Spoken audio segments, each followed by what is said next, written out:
Friends, welcome to the new chapter of lits diary. ഇന്നത്തെ നമ്മുടെ video, നമ്മൾ കഴിഞ്ഞ ദിവസം സ്ട്രോബെറി ഫാമിലൊക്കെ പോയി കുറേ സ്ട്രോബെറീസൊക്കെ പറിച്ചിട്ട് വന്നിട്ടുണ്ടായിരുന്നു.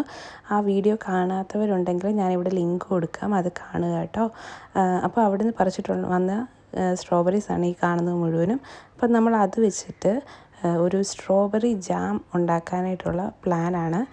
ഫസ്റ്റ് ടൈമാണ് നമ്മൾ ട്രൈ ചെയ്യുന്നത് കേട്ടോ.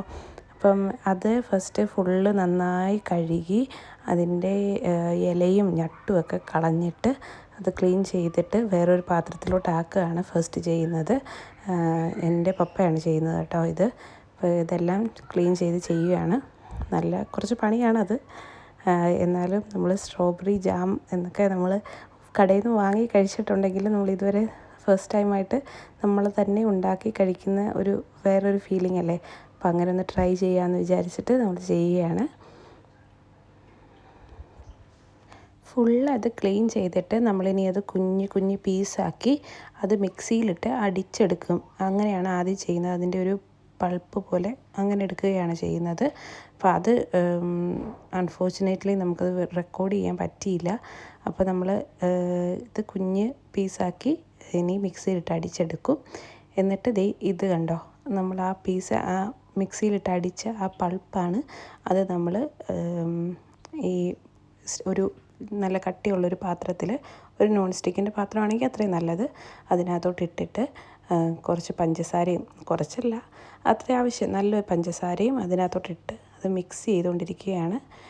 നല്ല ഹൈ ടെമ്പറേച്ചറിൽ വെച്ചിട്ടാണ് നമ്മൾ അതൊന്ന് കുറുക്കിയെടുക്കുന്നത്. അപ്പോൾ ഞാൻ ആ സൈഡിൽ കാണുന്ന ഒരു ചെറിയ പാത്രം കണ്ടു, അതിൽ ഇതിങ്ങനെ ഇളക്കിക്കൊണ്ടിരിക്കുമ്പോഴത്തേക്കിനും ഇങ്ങനെ പത പോലെ പൊങ്ങി വരും. അപ്പോൾ അത് നമ്മൾ എടുത്ത് മാറ്റണം. അപ്പോൾ അതാണ് ആ മാറ്റി വെച്ചിരിക്കുന്നത്. അപ്പോൾ അത് മാക്സിമം അത് ഫുള്ള് എടുത്ത് മാറ്റി വെക്കുക.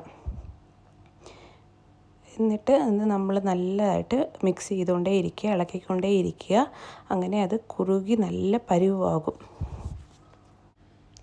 ഏകദേശം ഒരു 1.5 കിലോയോളം ഉണ്ടായിരുന്നു നമ്മൾ പറിച്ച സ്ട്രോബെറീസ്.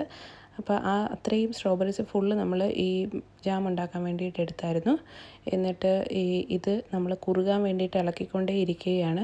ഒരു 20 മിനിറ്റ്സോളം എടുത്തു ഇത് ഫുള്ളൊന്ന് കുറുകി വരാൻ വേണ്ടിയിട്ട്. ഒരു ഫൈനൽ ലുക്കാണ് ഇത് ഈ കാണുന്നത്. അപ്പോൾ നമ്മൾ കറക്റ്റ് ഇത് പരുവമായോ എന്ന് നമ്മൾ ടെസ്റ്റ് ചെയ്യുന്നത് എങ്ങനെയാണെന്ന് വെച്ചാൽ, ഇത് നല്ലോണം കുറുകി കഴിയുമ്പോൾ നമുക്ക് കണ്ടാൽ ഒന്ന് മനസ്സിലാവില്ല. ഇപ്പോൾ ഇത് കണ്ടല്ലേ, ഒരു തിക്നെസ് ഇച്ചിരി കൂടിയിട്ടുണ്ട്. അപ്പോൾ നമ്മളത് ടെസ്റ്റ് ചെയ്യുന്നത് എങ്ങനെയാണെന്ന് വെച്ചാൽ, ഒരു പ്ലേറ്റ് നമ്മൾ നല്ല തണുത്ത ഒരു ഫ്രിഡ്ജിലൊക്കെ വെച്ചിട്ട് ഒരു പ്ലേറ്റ് എടുക്കുക.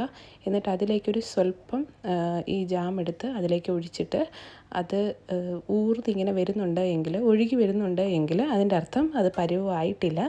അല്ല, അത് തിക്കായിട്ട് അതിൽ പറ്റി പിടിച്ചിരിപ്പുണ്ട് എങ്കിൽ അതിൻ്റെ അർത്ഥം ജാം കറക്റ്റായി എന്നാണ് കേട്ടോ. അപ്പോൾ ഇത് കറക്റ്റ് പരുവമായിട്ടുണ്ട്. നിങ്ങൾക്ക് കാണാമല്ലോ, ഫസ്റ്റ് നമ്മളുണ്ടായിരുന്ന ആ ടെക്സ്ചറും ഇതും തമ്മിൽ നല്ല ഡിഫറൻസ് ഉണ്ടല്ലേ. അപ്പോൾ നമ്മൾ ടെസ്റ്റിംഗ് ഒക്കെ ചെയ്തു, ഇത് കറക്റ്റ് പരുവമായിട്ടുണ്ട് എന്ന് മനസ്സിലാക്കി. പിന്നെ ഇത് തണുത്ത് കഴിയുമ്പോഴത്തേക്കും നമുക്ക് ആവശ്യമുള്ള പാത്രത്തിലോട്ട് വെച്ചിട്ട് കുറച്ച് ദിവസമൊക്കെ പുറത്ത് വയ്ക്കാം. പക്ഷേ ഒത്തിരി നാൾ പുറത്ത് വയ്ക്കാൻ കൊള്ളില്ല, ഫ്രിഡ്ജിൽ വെക്കണം, ഫ്രിഡ്ജിൽ സൂക്ഷിക്കണം. ഇതിൽ ഒട്ടും വെള്ളമൊന്നും ചേർക്കാൻ പാടില്ല. വെള്ളം ചേർത്താൽ പെട്ടെന്ന് ഇത് അഴുക്കാവുകയൊക്കെ ചെയ്യും. അപ്പോൾ നല്ല ടേസ്റ്റി ആയിട്ടുണ്ട്. നമുക്കിതിന് മധുരം വേണമെന്ന് നോക്കിയിട്ട് ആവശ്യമുണ്ടെങ്കിൽ നമുക്ക് വീണ്ടും ചേർത്ത് കൊടുക്കാം കേട്ടോ. അപ്പോൾ ഇതാണ് നമ്മുടെ സ്ട്രോബെറി ജാം. നിങ്ങൾക്ക് ഇഷ്ടമായെങ്കിൽ ലൈക്ക് ചെയ്യുക, ഷെയർ ചെയ്യുക, സബ്സ്ക്രൈബ് ചെയ്യുക. ഇനി വേറൊരു വീഡിയോ ആയിട്ട് നമ്മൾ വീണ്ടും കാണാം. ബൈ.